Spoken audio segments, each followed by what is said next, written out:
கிறிஸ்துவுக்குள் பிரியமான என் அன்பு சகோதரனே சகோதரி, நற்செய்தி பகுதியாக ஒரு பழங்குடி மனிதனை குறித்து நாம் பார்க்கலாம். அந்த பழங்குடி மனிதனுக்கு 4 பிள்ளைகள்.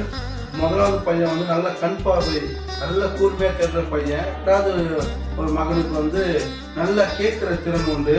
3வது பையனுக்கு நல்ல வில்வித்தையில் வல்லவனா இருக்கிறான். 4வது பையன் வீட்டிலே இருக்கிறான். 4 பிள்ளைகள் அவர் வச்சுருக்காரு. அப்போ ஒரு சமயம் அவர் என்ன பண்றாரு, காட்டுக்கு போறாரு, திரும்பி வரவே இல்லை. அப்போ ஏதோ மிருகம் அடிச்சு கொள்ளுது அப்படின்னு சொல்லி எல்லா பிள்ளைகளும் யோசிக்கிறப்போ யாருமே போய் காப்பாற்ற யாருமே அவர் தேட அவர் யாரும் போகல. அப்போ கடைசி பையன் என்ன பண்றான், அப்பாவுக்கு தேடுங்க, அப்பா எங்க போய் பாருங்கன்னு சொல்லி அழுதுன்னே இருக்கிறான். இவன் சொல்ல தாங்க முடியாம போய் தேட போவாங்க.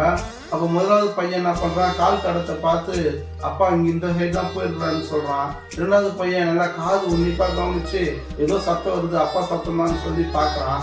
3வது பையன் அப்பாவை குடி தாக்கி நிறுது, அவர் போய் காப்பாற்றணும்னு சொல்லி அவன் போய் காப்பாற்றுறான். காப்பாற்றி மீட்டு கொண்டு வரும்போது பெரிய பையன் சொல்றான், என்னுடைய கண் பார்வையினாலதான் அப்பாவுடைய கால் தடத்தை பார்த்து நான் தான் அப்பாவை காப்பாற்ற உதவி செய்தேன்னு சொல்றான். 2வது பையன் சொல்றான், என்னுடைய காது நல்லா கேட்டதுனால்தான் அப்பா எங்க இருக்கிறான்னு நானும் கரெக்டா கண்டுபிடிச்சேன். 3வது பையன் சொல்றான், நான் உயிரை பணிய வச்சு அப்பாவை நான் தான் காப்பாத்தினேன் அப்படின்னு சொல்றான். 4வது பையன் சொல்றான், நான் மட்டும் அழுது அப்பாவை தேட சொன்னா நீங்க தேடி இருக்க மாட்டீங்க அப்படின்னு சொல்றான். அப்போ இதுல இருந்து நாம என்ன தெரிஞ்சுக்கணும், தேடினாதான் அவருக்கு கண்டுபிடிக்க முடியுது.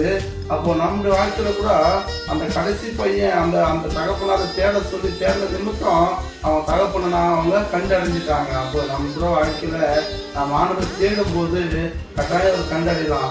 எப்படி தேடணும்னா, அவர் நாம் தினந்தோறும் தேடத்தான் அவர் வருகையில நாம் காணப்படுவோம். அவர் வருவாரு. அப்போ நம்ம அவர் கண்டடைய முடியும்னா நாம் தினந்தோறும் ஆண்டவரை தேடணும். அதிகாலையில் ஆண்டவரை தேடணும், நம் கஷ்டங்கள் வரும்போது ஆண்டவரை தேடணும், நம் கவலைகள் மத்தியில் ஆண்டவரை தேடணும், நம்ம சந்தோஷத்தின் மத்தியில் ஆண்டவரை தேடணும். நாம் தினந்தோறும் நம்ம ஆண்டவரோடு தேடி ஆண்டவர் நம்ம ஒரு நாளும் அவரை தேடி அவர் நம்ம கண்டுபிடிச்சா நம்ம வாழ்க்கையில அவர் நம்மளோடு கூட ஒவ்வொரு நாளும் வரும்போது நம்ம கட்டாயம் இந்த பூமியில நல்ல ஒரு வாழ்க்கை வாழலாம். அது மாத்திரம் இல்லை, அவர் வரும்போது அவர் கூட போகலாம். அப்போ நாம் தேடுகிறவர்களா இருக்கணும். இந்த உலகத்தை எதை தேட வேணும்னா கர்த்தரை தினந்தோறும் தேடுகிறவர்களா இருக்கணும். அதை மாற நாம் உலகத்தை அநேக காரியங்களை தேடிக்கொண்டு இருக்கிறோம். ஆனால் இன்றைக்கு ஒரு தீர்மானம் எடுக்கலாம், நான் தினந்தோறும் கர்த்தரை மாத்திரம் தேடுவேன்னு சொல்லி தீர்மானம் எடுக்கலாம்.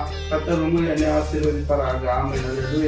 நான் வாழும் இடங்களில் அழைப்பை மறவாமல் வெளிச்சம் கொடுத்திட விரும்புகிறேன். நற்செயல் செய்வதில் சோர்ந்து போகாமல் உம்மை போல் வாழ்ந்திட